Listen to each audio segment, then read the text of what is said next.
Меня зовут Нейтан Бузинус, и название нашего семинара сегодня «Слово от Господа, проверяя современный дар пророчества». Это второе название определяет нашу цель в этой сессии. Мы хотим посмотреть на пророчество, которое проявляется в современном харизматическом движении, и сравнить его со Словом Божьим. В самом начале я хочу отметить, что большинство этого материала, о котором мы будем говорить сегодня, параллельно тому, что вы найдете в книге «Чуждый огонь», которую вы получите завтра. Я хочу отметить, что в самом начале, если вам интересно исследовать эту очень интересную тему, прочитайте, пожалуйста, в этой очень важной книге. Перед тем, как мы начнем сегодня, для нас очень важно определить несколько терминов. Я понимаю, что эти термины определены и используются в разных сессиях, которые сегодня и вчера были. Но мы с самого начала хотели бы поговорить о них конкретнее. Один из таких терминов — это термин «харизмат». Термин «харизмат» очень широкий термин. Он включает в себя миллионы людей и тысячи деноминаций. В действительности, в соответствии с международным словарем пятидесятничества и харизматического движения, более 20 тысяч отличающихся харизматических деноминаций и пятидесятнических групп в мире. Эти группы, они в общем подразделены на 3 разных категории и 3 волны. Первая волна началась в 1905 году, или в первом году в Топека, Канзас сначала, и потом в 1905 году в Лос-Анджелесе. Это классическое пятидесятничество, которое было начато человеком Чарльз Пахом и Уильям Симур. Вторая волна, которая известна как харизматическое обновление, она началась в 1960-х годах, и она была под влиянием пятидесятнического движение, которое началось в основных деноминациях. Оно действительно началось совсем недалеко отсюда. Дальше третья волна, которая начата в 1980-х годах. Она в действительности была начата под лидерством 2 профессоров Фуллерской семинарии, Питер Вагнер и Джон Уиндер.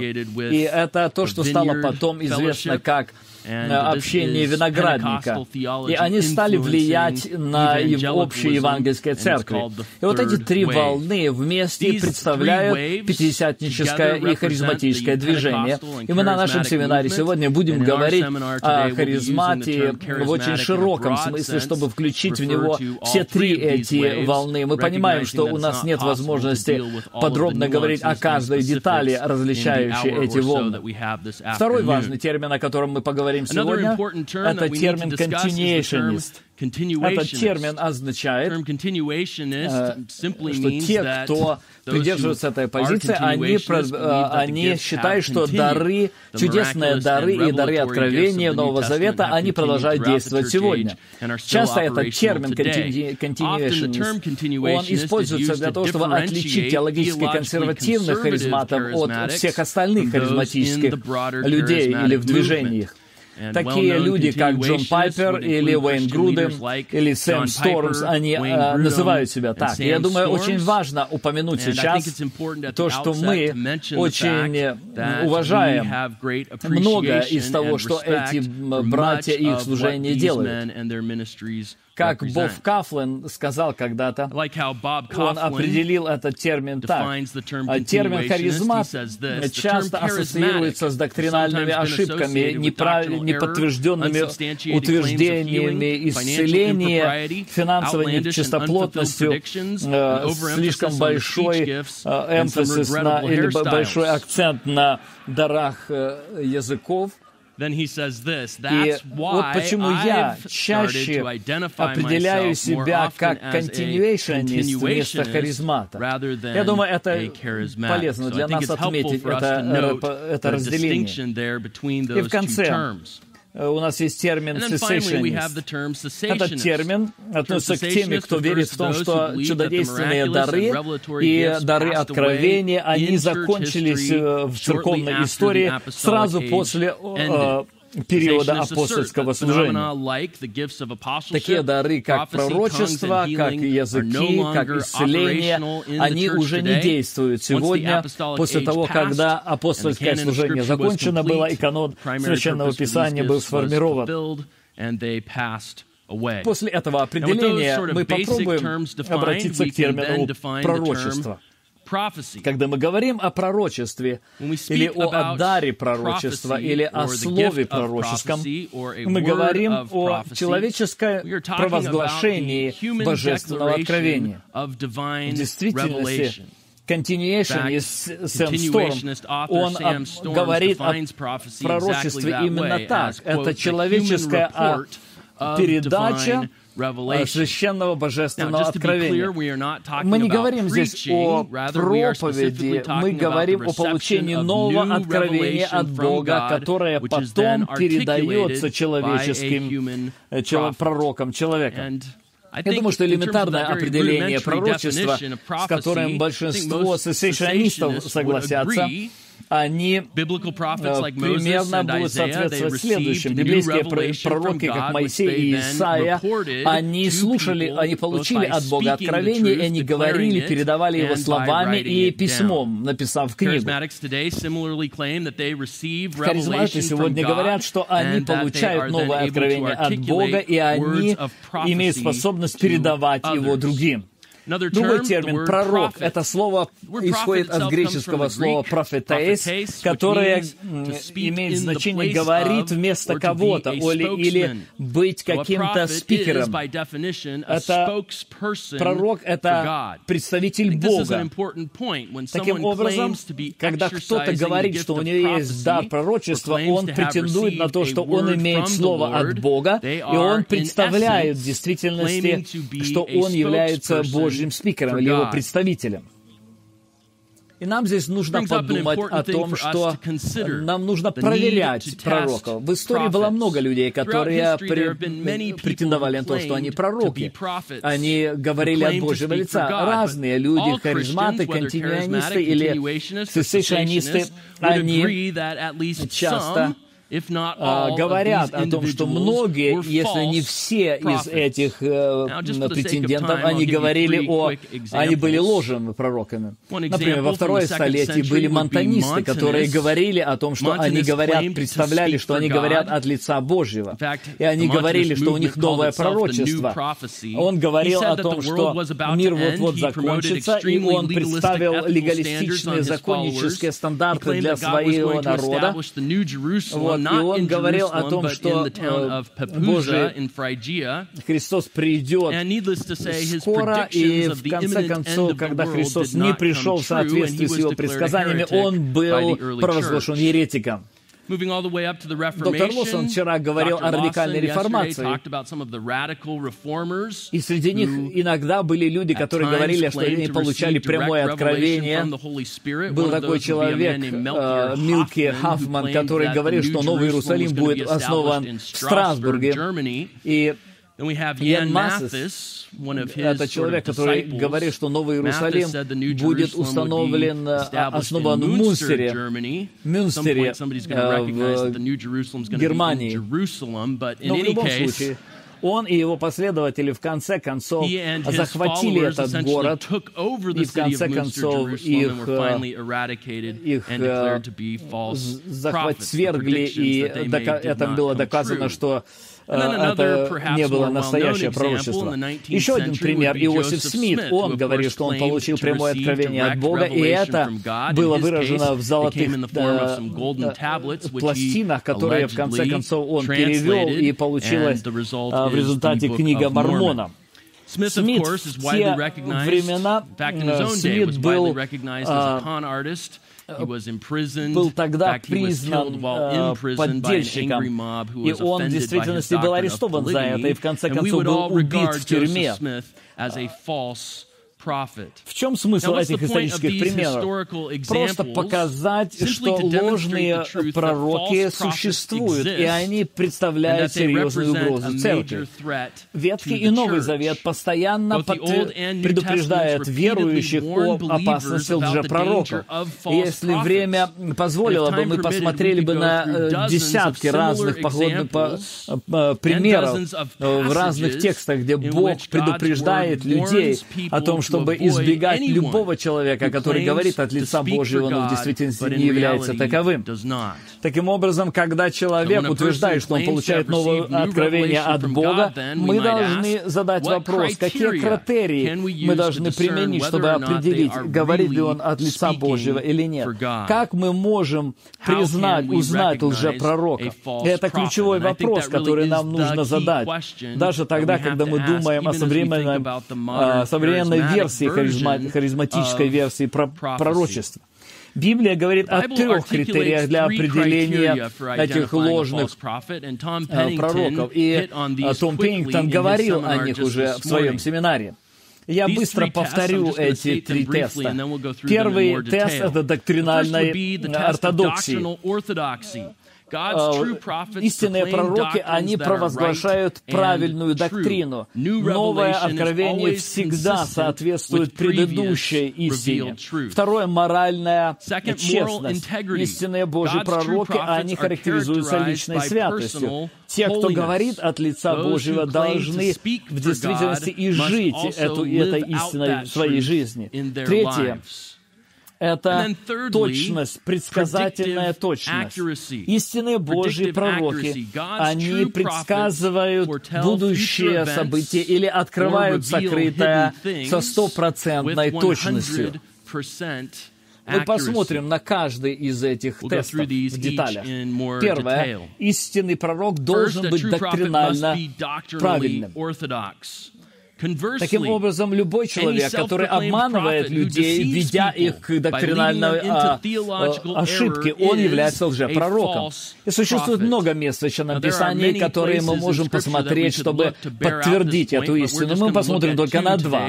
Одно из них уже было упомянуто сегодня, Второзаконие 13:1-15. Здесь сказано, если пророк или сновидец поднимется среди вас, и он даст вам знамение или чудо, вы не должны слушать этого пророка или этого сновидца, потому что Господь проверяет вас, чтобы убедиться, что вы действительно правильно следуете за Ним. Слушайте за Его голос. Но этот проповедник, он должен быть убит, потому что он восстал против Господа, который тебя вывел из земли египетской. И весь Израиль услышит сие, и убоится, и не станут впредь делать среди себя такого зла. Другими словами, когда Моисей говорит, когда человек, пророк, станет между вами, и даже если они будут совершать чудеса, и даже будут говорить что-то, что действительно будет истина, может быть, звучать как правда, но если он уводит тебя от истины Священного Писания, этот пророк является лжепророком. И заметьте, как серьезно это преступление, что здесь сказано: «Итак, истреби зло из среды себя». В новозаветном контексте Петр представляет подобное предупреждение во 2 Петра, 2 глава, 1 стих. Здесь сказано, что будут уже пророки между вами, которые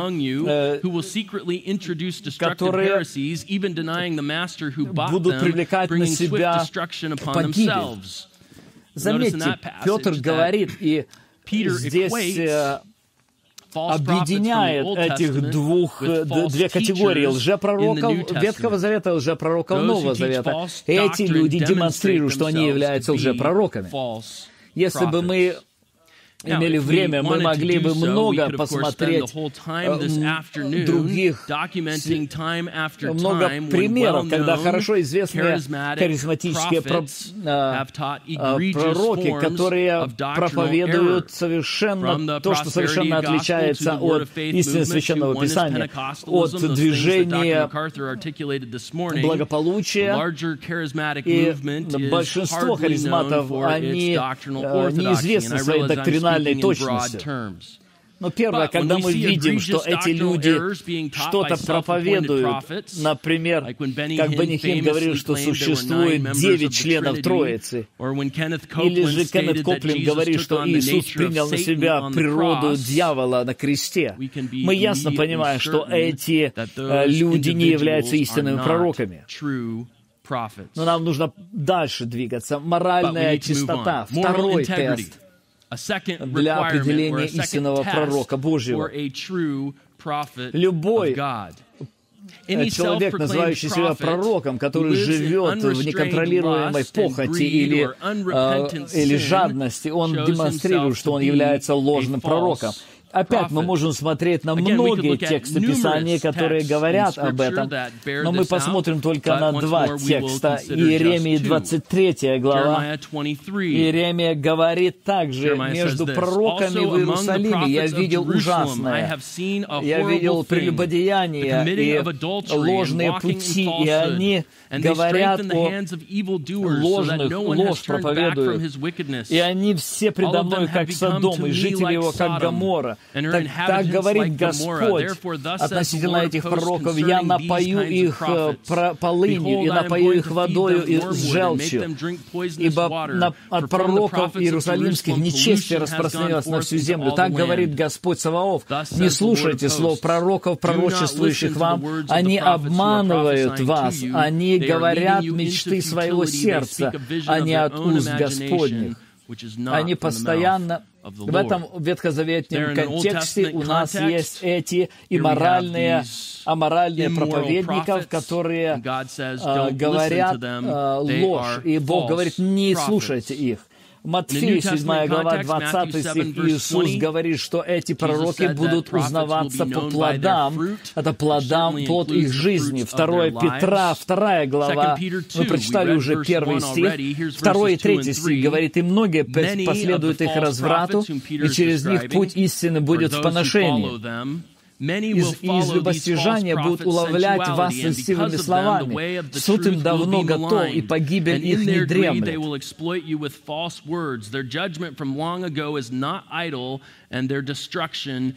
Опять мы видим, что лжепророки определяются стилем их жизни и стилем жизни тех, кто является их последователями. Мы узнаем людей по их плодам.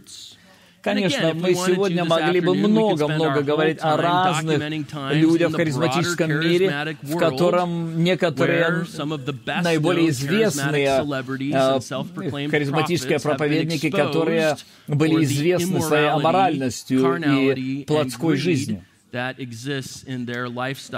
Когда наиболее узнаваемые лидеры часто попадаются в разные проблемы, когда у них моральные проблемы, и это вызывает вопросы о том, насколько их самопровозглашенный статус пророков соответствует истине. Одна из наиболее известных групп пророков была известна как пророки города Канзас. Майк Бикл и Рик Джойнер, и два из них наиболее известные. Боб Джонс — это не тот, который из Боб Джонс University, и Пол Кейн. Оба из них были известны как пророки среди харизматов, особенно в третьей волне. И оба из них, они были признаны, что они аморальны, и их сняли со служения. Этот человек использовал, Боб Кейн использовал свое пророческое положение для того, чтобы получать сексуальные услуги от женщин. И другой, Пол Кейн, он использовал свое пророчество, чтобы скрывать свое пьянство и гомосексуальность. Иронически, что эти люди были признаны истинными пророками многими в харизматическом мире. Боб Джонс до сих пор представляет себя пророком Даниилом, и у него много последователей. Это приводит нас к третьему тесту лжепророков. это предсказательная точность. И вот здесь мы проведем больше времени сегодня.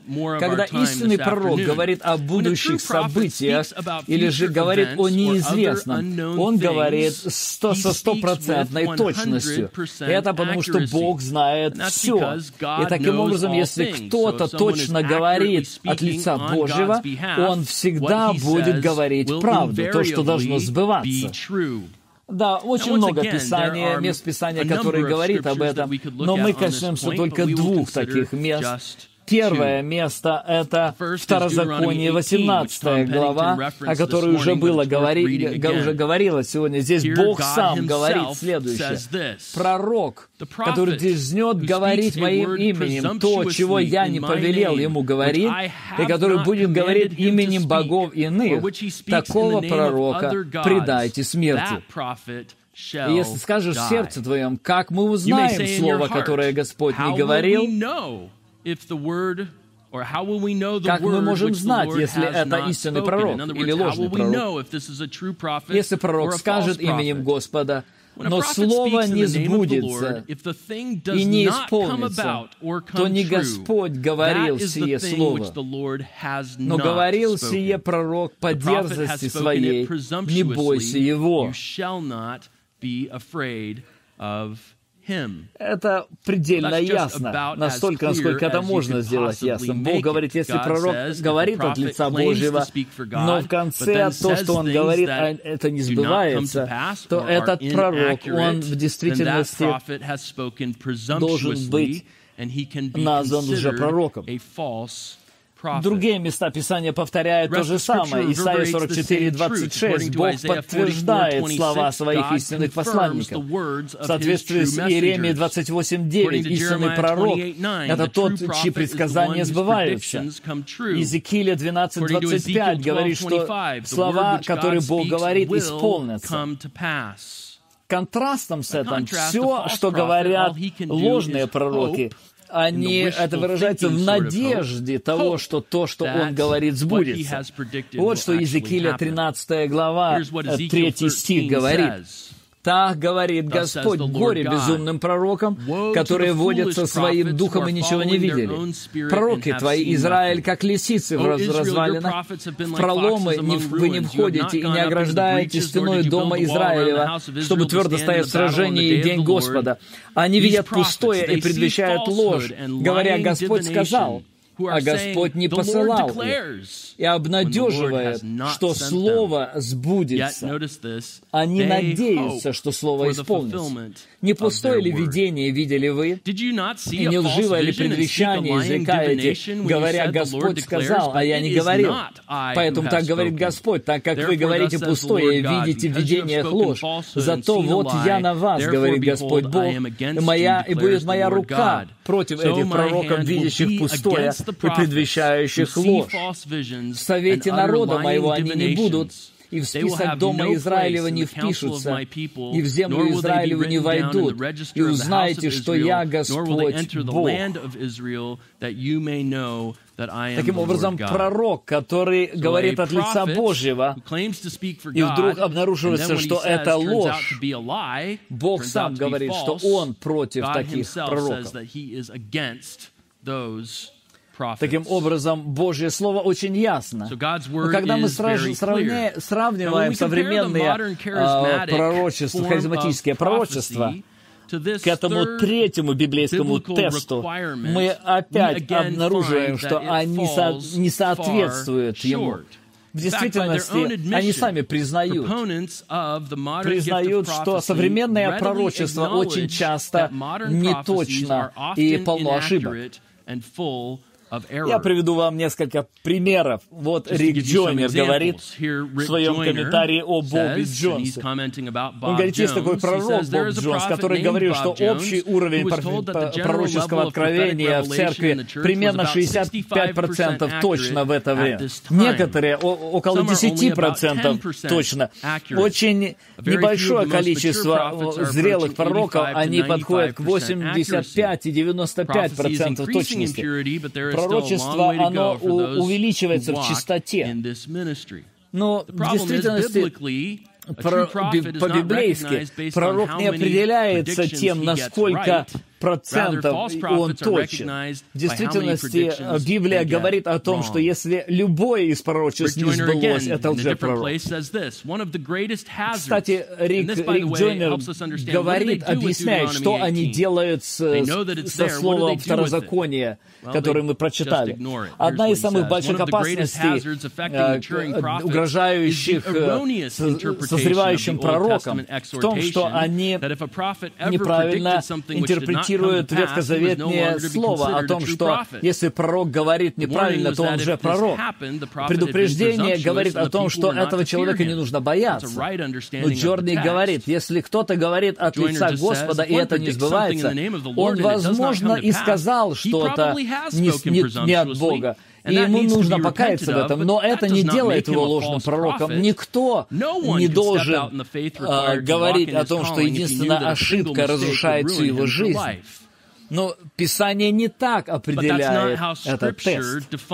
Билл Хейман говорит, нам не нужно спешить называть кого-то лжепророком, потому что что-то он сказал неточно. Если несколько раз он ошибся в пророчествах, это не значит, что он лжепророк. Никакой из смертных пророков не ошибается. Вы видите, насколько это отличается от библейских стандартов. Джак Дир говорит, пророки в действительности делают ошибки. И часто, когда пророк делает ошибки, это серьезные ошибки. Я знаю, что многие пророки только в прошлом году на миллионы долларов ввели людей в ошибочные решения. И многие люди вложили деньги и потеряли очень много. В большом интервью между Майк Бикл и Боб Джонс, если бы у нас было времени, мы могли бы прослушать все это, но оно есть в этой книге, которую вы получите. Интервью определяет тем, что Майк Бикл спрашивает Боб Джонса, «Итак, в твоем пророческом служении было много ошибок».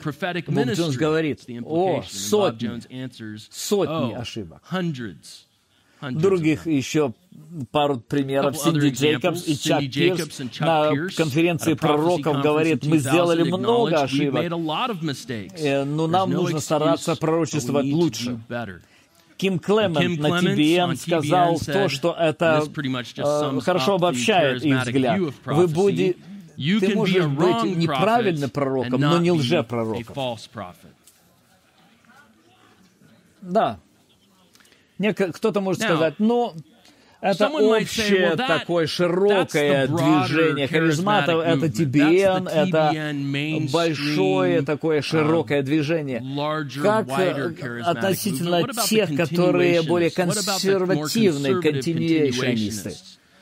И этот взгляд пророчества, действительно, оно распространено среди консервативных континьюэйшонистов. Один из самых известных из них — это Уэйн Грудем. И он говорит в своей книге «Дар пророчества в Новом Завете и сегодня». Говорит, да, существует почти единогласное свидетельство, что пророчество неточное и нечистое, и оно содержит в себе элементы, которые не нужно быть послушны и не нужно им доверять. Все они признают, что люди слишком много уповают на субъективное пророчество. И Грудем говорит, это происходит по причине того, что пророчество в церковный век — это не Слово Божие. И там часто есть ошибки. Сэм Стормс добавляет, мы не должны зависеть от дара пророчества, делая решения в ежедневной жизни. Потому что Бог не имел в виду эти дары для... Он не предназначал для такой функции. То есть им нельзя доверять. Очень интересно. Уэйн Грудем говорит о том, как вы можете знать, если пророчество легитимно. Заметьте, насколько субъективным это становится, потому что сейчас объективные критерии, они уже не используются. Уэйн Грудем говорит следующее. Говоря по-пасторски, если кто-то руководит домашней группой или пастор руководит молитвенным собранием, вы говорите то, что вы видите. Мне нужно использовать американскую аналогию. То есть вы определяете, видя то, что вы видите. Таким образом, каждый руководитель должен определить на ходу, является ли это истинным пророчеством или нет. И это все безнадежно субъективно. В другой книге Уэйн Грудем говорит: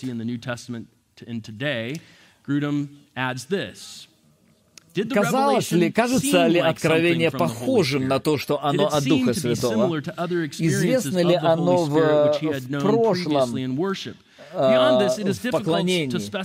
Кроме того, скорее всего, в этом случае руководители и вся община, она научится определять настоящие слова от Бога и отделять их от своих собственных мыслей. Заметьте, как много субъективной терминологии используется здесь, потому что объективные критерии игнорируются. И это приводит нас к важному вопросу. Если Библия требует стопроцентной точности для пророков, то как харизматическое движение объясняет пророков, оправдывает пророков, которые постоянно говорят неточности, когда они представляют, что они говорят от лица Божьего? Чтобы проиллюстрировать наиболее большие ошибки. Например, в 1989 году Бенни Хинн предсказывал, что Фидель Кастро, он умрет в 90-х годах. Или он говорил, что гомосексуалисты, они будут поражены огнем в 95-м году. Ни одно из этих предсказаний не исполнилось. В 1990-х годах Боб Джонс и Рик Джонер говорили, что в ближайшие месяцы Калифорния будет поглощена Тихим океаном. Но это не исполнилось. В 2007 году Пат Робертсон, он предсказал глобальную террористическую атаку в тот год. Бог не сказал, вот как он сказал буквально, Бог не сказал, что это будет ядерное, но я думаю, что это будет что-то подобное. Большие города будут подвержены атаке, и злые люди будут атаковать эту страну. И это не то, что возможность, а это абсолютная точность того, что хаос наступит в этой стране. Вот подобные истории, конечно, их можно приводить снова и снова. Но это просто наиболее яркие примеры, которые помогают нам увидеть, что если мы будем предлагать стандарты Второзакония 18 главы, нам нужно признать этих людей лжепророками. Но харизматы очень быстро оправдывают это. Они говорят, если современный пророк говорит что-то ошибочно, это не делает его лжепророком. Как они могут сказать это? Ответ, он будет очень удивительным для вас. Защитники современного пророчества, они говорят, что есть две категории пророков и пророчеств, которые мы встречаем в Писании. Первое — это пророки, которые представлены во Второзаконии 18 глава, и эти пророки должны были 100% точны. И в эту категорию они будут относить новых ветхозаветных пророков, апостолов и писателей, авторов новозаветных книг. Они должны были быть 100% правильными. Но дальше они говорят, что есть вторая категория пророков, которые пониже по своему статусу. И они говорят о них как новозаветные общинные пророки. И они говорят, что эти пророки не должны были отвечать стандарту 100% точности. Они говорят обычно так. Если первые пророки, первой категории, Моисей и другие, они должны были абсолютно точно говорить свои пророчества. Эти общинные пророки, им позволялось говорить о откровении от Бога, которое содержало в себе ошибки. Потому что это пророчество не было точным, поэтому оно не признавалось авторитетным. Таким образом, как результат, вам не обязательно было повиноваться словам пророка. В каком-то смысле эти общинные пророки, они были просто духовным советом. Это было, люди имели выбор, следовать этому слову или не следовать, потому что оно могло быть точным или не могло быть точным. В действительности, Уэйн Грудем сам говорит о современных пророках. Я взял бы эту идею о том, что Бог приводит какие-то вещи на ум, как совет или совет благочестивого человека. Да, существует существенная проблема в этом переопределении, редефиниции. Потому что современные пророки, они отличают себя от обычного пасторского совета, потому что они требуют, чтобы их слова признавались как Божьи слова.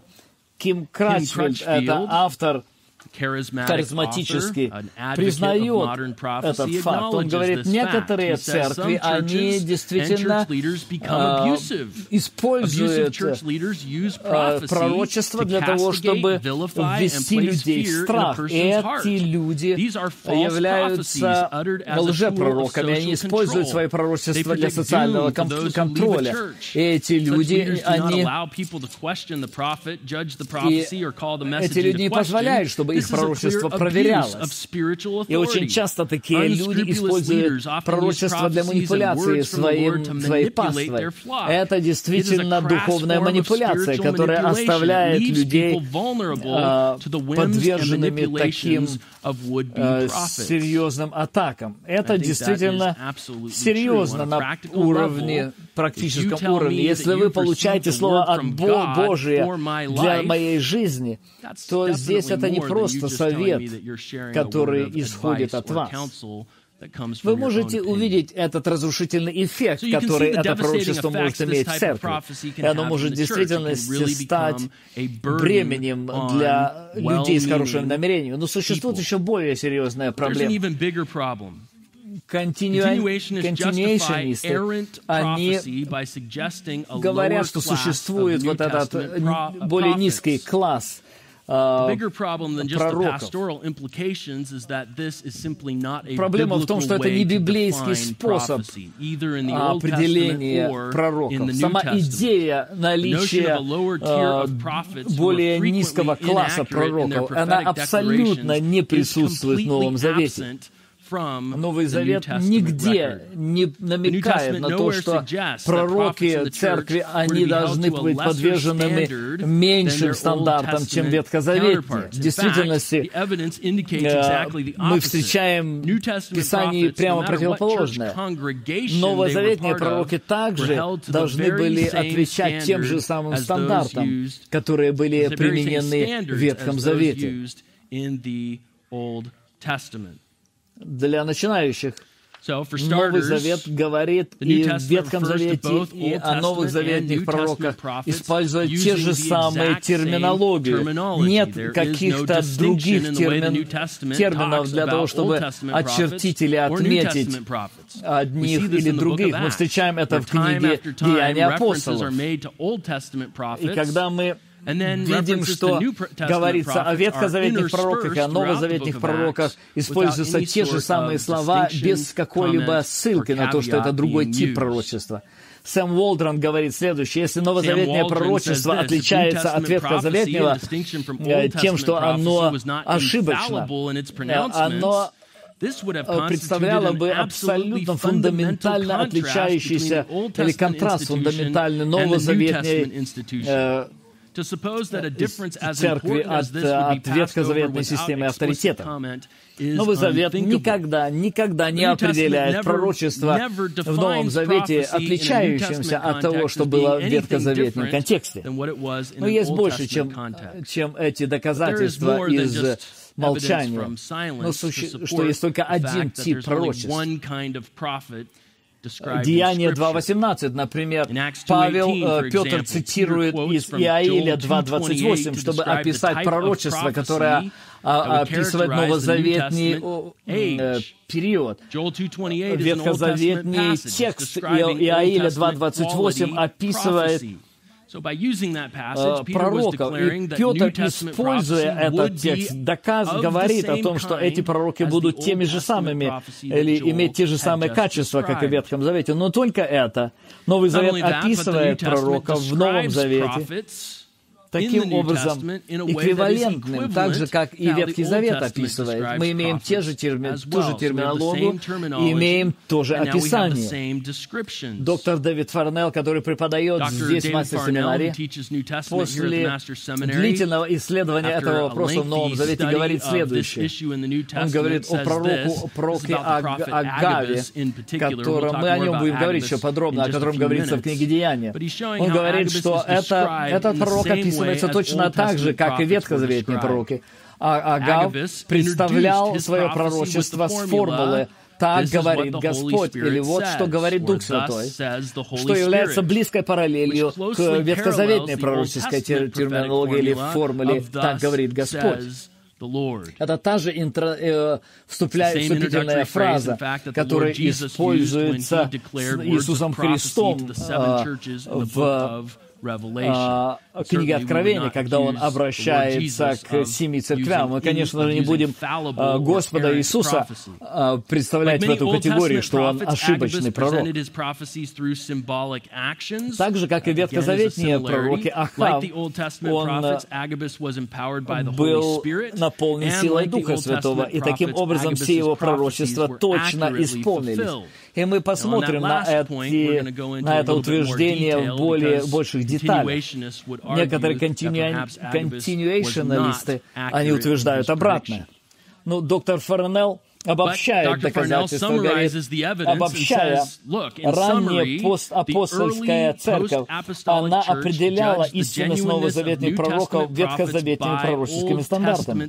Пророки в новозаветную эру, которые были экстатичны, они имели неправильное исполнение или применение Писания, и они признавались лжепророками, потому что эти действия нарушали ветхозаветные условия, определяющие настоящего пророка Божьего. Новозаветная церковь во время апостолов, их Писание состояло из Ветхого Завета. Таким образом, когда они обращались к Библии, чтобы определить истинного пророка, отличить его от ложного пророка, они определяли теми же самыми принципами. Последнее, что можем сказать, в Новом Завете нет никакого намека, что есть другой тип пророков, который бы действовал по более низким стандартам, чем ветхозаветные пророки. Новый Завет говорит о том, что пророки Нового Завета должны были отвечать тем же самым критериям, которые пророчества Ветхого Завета. Доктринальная точность, моральная чистота и точность предсказательна. Таким образом, есть только два типа пророков в Библии — ложные пророки и истинные пророки. Но нет нигде третьей группы, вот этой средней, о которой современные харизматы говорят. Ну, кто-то скажет, но есть некоторые возражения, которые харизматы поднимают относительно того, что ты сейчас сказал. Давайте посмотрим, чтобы ответить на 3 наиболее часто употребляющиеся харизматические возражения. Первое — это обращение к Римлянам 12:6. Люди, которые защищают взгляд на ошибочное пророчество, указывают на Римлянам 12:6, и там написано следующее. «И как по данной нам благодати имеем различные дарования, то имеешь ли пророчество, пророчествуй по мере веры». Основываясь на этом тексте, харизматы и континуанисты говорят, что точность библейского пророчества может отличаться в зависимости от веры. Если у тебя есть 80% веры, то ты будешь на 80% точно говорить пророчество.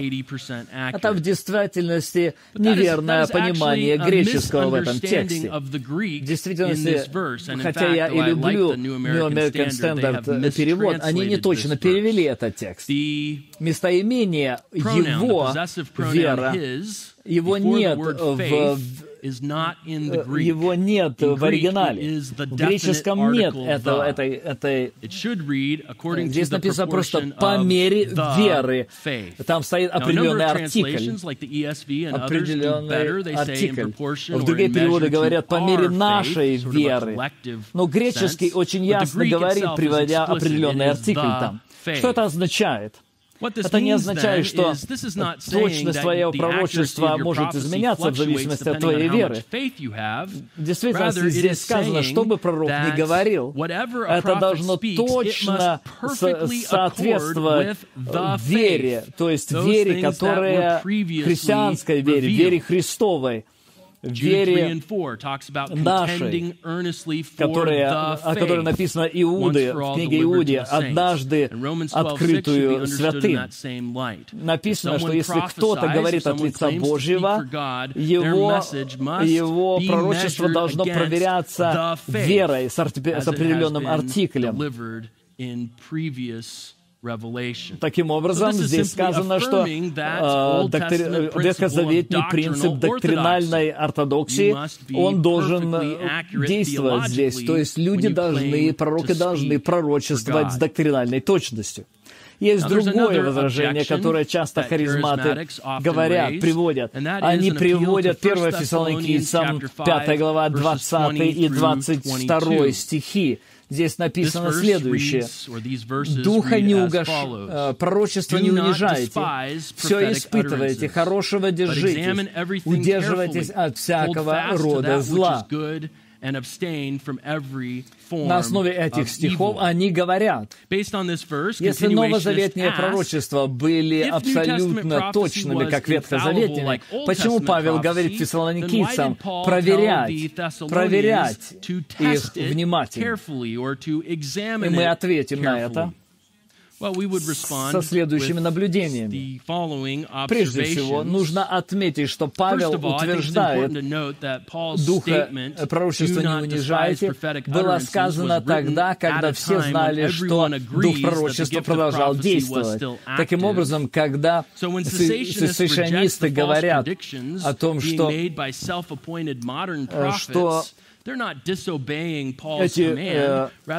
действие этих даров прекратилось, они не говорят о том, что нужно не быть непокорным этому повелению. Нам всегда нужно проверять всех пророков тем, что говорит Писание. 22 стих Павел утверждает, он говорит, что те пророчества, которые не проходят этот тест. И я думаю, что по утверждению они должны считаться чем-то злым, и поэтому нам нужно стоять в стороне от него. То есть Павел говорит о серьезной ошибке. Удерживайтесь, то есть отвергайте зло, отвергайтесь этих пророков. В действительности Павел дает инструкцию своим людям для того, чтобы они проверяли пророчество тщательно. Это не означает, что новозаветное пророчество содержало в себе ошибки. Вместо этого говорит о том, что были ложные пророки, которые угрожали церкви, в действительности новозаветной церкви. В соответствии верующим нужно было проверять все пророчества, которые претендовали на это, чтобы отделить ложных пророков от истинных пророков. Лжепророки, они создавали проблемы в Фессалоникийской церкви, как Джон МакАртур объясняет, что фессалоникийцы, они должны помнить о том, что есть ложные пророки. Два послания Павла, написанные к этой церкви, говорят о том, что там было много уже ложных пророков, которые говорили, неверно говорили о Павле и неверно говорили об эсхатологии церкви. Большинство, большая часть того, что написал Павел, касалось этого ложного учения, этих ложных пророков. В конце концов, идея, что новозаветное пророчество должно быть проверяемо, это не означает о том, что этот подход отличается от ветхозаветнего. В действительности, причина, по которой Бог и дал этот тест, заключалась в том, чтобы ветхозаветные верующие могли определять правильность или неправильность ветхозаветных пророков, точно так, как и в Новый Завет. Почему нужно было проверять новозаветных пророков? Потому что в новозаветное время была очень большая угроза со стороны лжепророков. И очень важно отметить, что в 17 главе Деяния апостолов берийцы были признаны благородными, потому что они проверяли даже то, что апостол Павел говорил им. То есть даже апостольское учение должно было проверяться.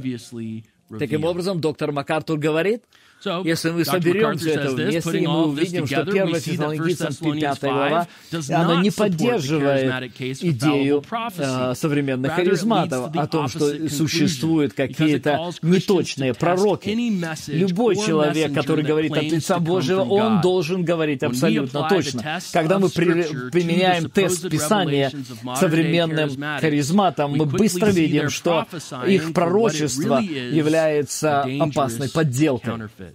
Есть третье возражение, которое харизматы выдвигают. Это, скорее всего, наиболее часто употребляющееся возражение.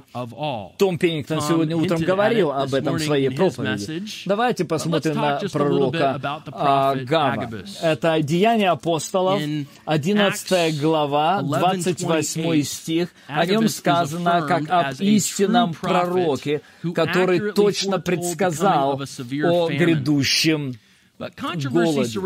Но в 21 главе 11 и 10 стихи континуалисты, они говорят о том, что Ахав, он был истинным пророком, который не точно определял детали своего пророчества. И это действительно единственный новозаветный пример пророка, который не точно пророчествовал, но также считался истинным пророком. Вот что Лука говорит в этом месте, Деяния 21, 10, 11. Между тем, как мы пребывали у них многие дни, пришел из Иудеи некто пророк именем Агав, и, вошед к нам, он взял пояс Павла и, связав себе руки и ноги, сказал: «Так говорит Дух Святой». Таким образом, мужа, чей этот пояс так свяжут в Иерусалиме Иудеи и предадут в руки язычников. В соответствии с тем, что говорят континуэйшенисты, в общем, Ахав говорил правильно, но детали были неточными. И они отмечают следующее, что Агав, он ошибся, что никто не связал Павла, иудеи не связали Павла, и они не сдали Павла язычникам. Уэйн Груден говорит, что пророчество имеет два элемента: связывание и передача иудеями Павла язычников. Он очень близок был, Агав, Груден говорит, но он не совсем точен был. Таким образом, что же мы можем думать об Агаве? Насколько детали его пророчества не точны? Действительно ли он ошибался, что иудеи свяжут Павла и сдадут его язычникам? Я не думаю, что Агав в чем-то здесь ошибся. Я вам дам 5 причин для этого. Первое. Ничего в тексте не говорит о том, что Агав неправильно пророчествовал. То есть утверждение, что это не исполнилось, это утверждение, оно ни на чем не основано. Второе. Кроме того, утверждение континуэйшенистов это просто аргумент от молчания. Второе. Описание того, что произошло с Павлом в Иерусалиме, когда мы читаем в 21 главе дальше, оно подразумевает, что иудеи связали с его точно так же, как Агав предсказал. И Луке не нужно повторять это, потому что он уже сказал об этом. Но детали того, как сказано, посмотрите, 27 стих говорит, что иудеи возложили руки на Павла, они схватили его, они волочили его из храма, они искали убить его, 31 стих, они сдали его римлянам-солдатам, когда те пришли. В 26 главе сказано, что иудеи захватили, Павел повторяет, что иудеи взяли его и пытались убить его. То есть они пытались забрать его силой, вывести из храма, и поэтому они использовали разные средства. И вполне возможно, что они связали его. Таким образом, в 21 главе и 26 главе написано то, что вполне могло предполагать, что Павел был связан, так же, как и было предсказано. В действительности, греческое слово «связать», оно означает не только связать, но и посадить в тюрьму кого-то. То есть, когда Агав говорит о том, что он будет связан, он указывает на то, что Павла возьмут и сдадут. Третье. Письмо Павла, оно говорит о том, что иудеи действительно сдали его в руки язычников. Деяние 21:32 сказано о том, что Павла избили. И до того, и после того, когда тысяченачальник пришел, они перестали бить Павла. После того, когда римские солдаты пришли, эта злая, возбужденная толпа отдала Павла в руки римских солдат. И это точно соответствует тому, что Агав сказал. Но даже больше есть об этом то, что мы читаем в 28 главе Деяния апостолов, когда Павел находился под домашним арестом. Когда же мы пришли в Рим, то сотник предал узников военачальнику, а Павлу позволено жить особо с воином. Через 3 дня Павел созвал знатнейших из иудеев, и когда они сошлись, Павел говорит им: «Мужи, братья, не сделав ничего против нашего народа или отеческих обычаев, я в узах из Иерусалима предан в руки римлянам». Это буквально то, что было сказано Агавом. Павел говорит: «Я был предан в руки римлян, как узник из Иерусалима». Вы можете видеть, что нет причин для того, чтобы подозревать, что Агав не точен в своем пророчестве. Но есть наиболее важная причина, которой я думаю, что опасно обвинять Агава в неточности. Агав цитирует Духа Святого. Деяние 21:11 Агав говорит: «Так говорит Дух Святой». Точно так же, как ветхозаветные пророки говорили: «Так говорит Господь». Ничего в тексте не говорит о том, что он ошибочно говорил это. В действительности, Дух Святой, он вдохновил Луку, чтобы он написал это пророчество абсолютно точно. Таким образом, те, кто обвиняет Агава в ошибках, они должны были быть очень осторожными. И я очень серьезно это говорю. Агав цитирует Духа Святого, и это очень опасно обвинять его в неточности. В конце, может быть, наименее важной точкой, но для меня очень важно, потому что я преподаю церковную историю. Никто никогда в церковной истории не обвинял Агава в ошибочном пророчествовании до появления современного харизматического движения. Очень многие люди говорили об Агаве, но они всегда его ставили на один уровень с ветхозаветными пророками, как Исаия и Иезекииль, и они никогда не говорили о том, что его пророчества не точны. Таким образом, на основании этих 5 причинах я уверен в том, что нет никакого намека на то, что Агав ошибочно проповедовал. Нет никакого намека на то, что Агав пророчествовал неправильно, не точно. Таким образом, если Агав не имел ошибок, то в Новом Завете нет абсолютно примера, что есть такой второй класс пророков. Итак, практические выводы, следующие из того, что мы обсуждаем. У нас несколько минут еще есть, и я хотел бы очень кратко коснуться того, о чем мы говорим, и какие практические выводы отсюда. Итак, Библия говорит 3 критерия, по которым мы определяем, отличаем истинного пророка от лжепророка. Эти критерии: первое — доктринальная точность, вторая — моральная чистота, третья — пророческая, предсказывающая точность. Слово, которое в действительности исходит от Бога, оно будет соответствовать тому, что говорилось раньше, и оно будет выражаться в благочестивой жизни.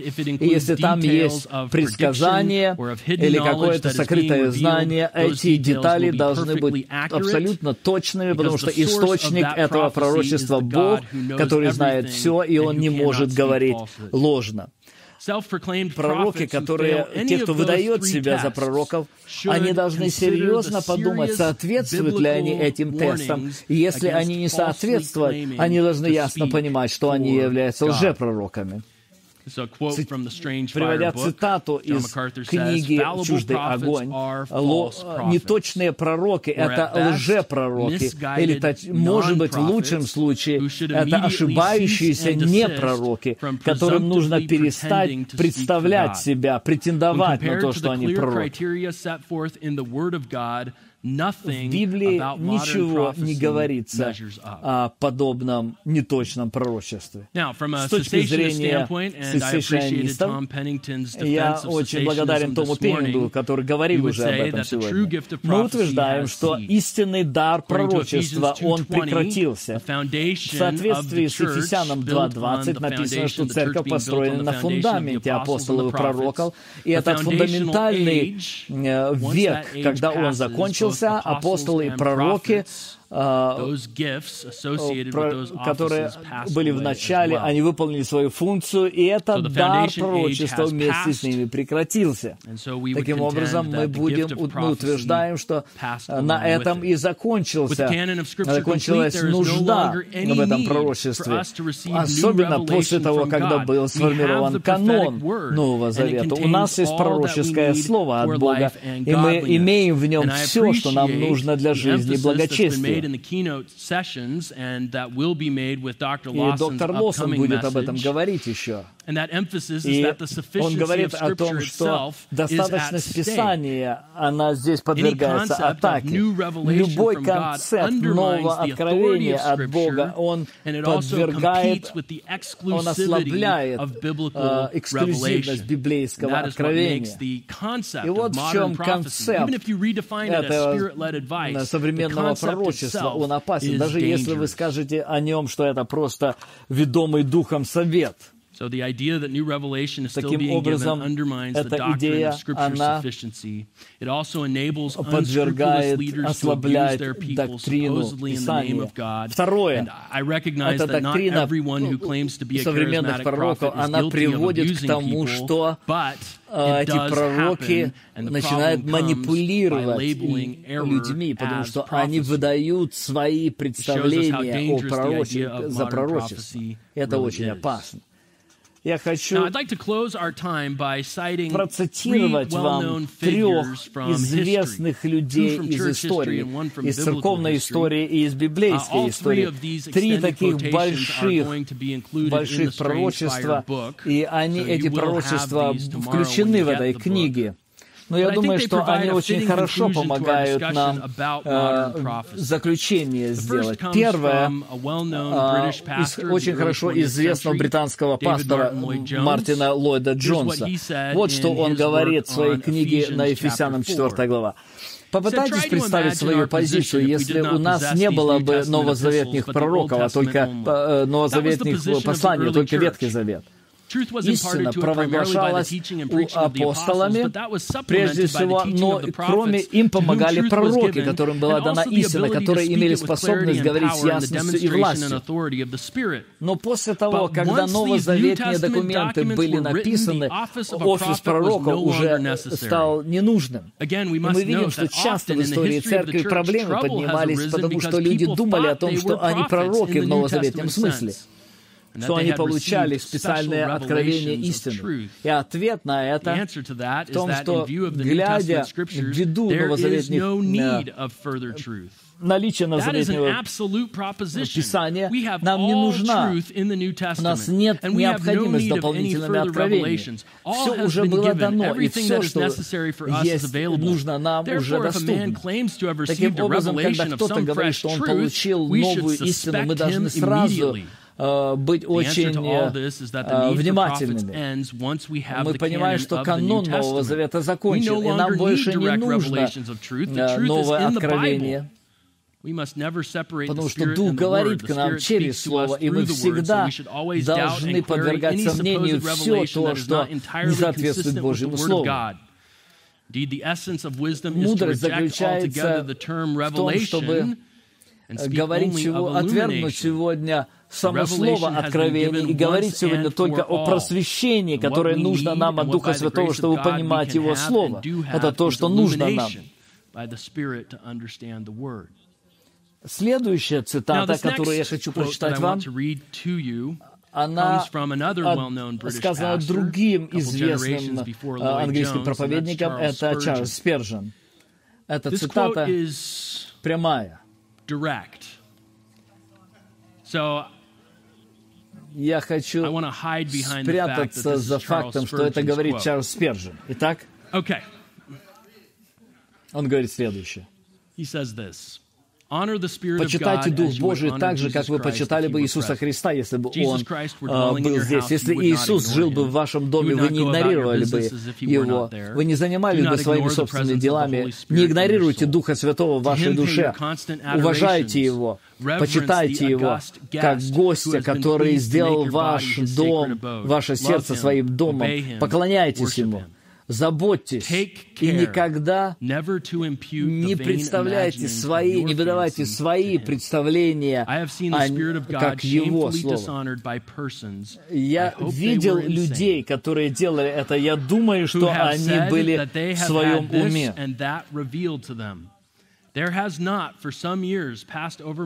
Последние годы не прошла одна неделя, когда бы мне не говорили какие-то лунатики и лжецы, которые выдают свои слова за слова Духа Святого. Никогда не думай, что небо откроет вам что-либо подобное, как эти идиоты говорят. Если вы чувствуете, что ваш язык чешется, говорит какой-то нонсенс, вы поймите, что это от дьявола, но не от Духа Божьего. Человек, у которого есть это откровение Божие, он не будет оскорблять Духа Святого, говоря этот нонсенс.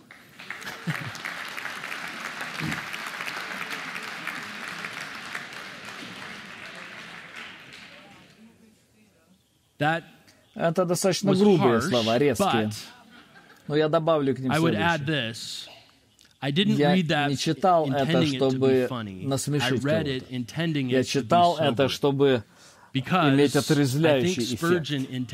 Я думаю, что Спержен хотел бы, чтобы это восприняли очень серьезным образом, понимая, насколько серьезно это говорить от Бога, то, что Бог не говорил. Самое последнее, что я хочу прочитать вам, из книга Иеремии, пророка Иеремия, 23 глава, 16 по 32 стихи. Я думаю, здесь подчеркнуто, насколько серьезно Бог относится к тому, что люди говорят от Его имени то, что Он не говорил. Не слушайте слов пророков, пророчествующих вам. Они обманывают вас, рассказывают мечты сердца своего, а не от уст Господня. Они постоянно говорят пренебрегающим меня: Господь сказал, мир будет у вас. И всякому поступающему по упорству сердца говорят, не придет на вас беда. И кто не стоял, ибо кто стоял в совете Господа и видел, и слышал слово Его?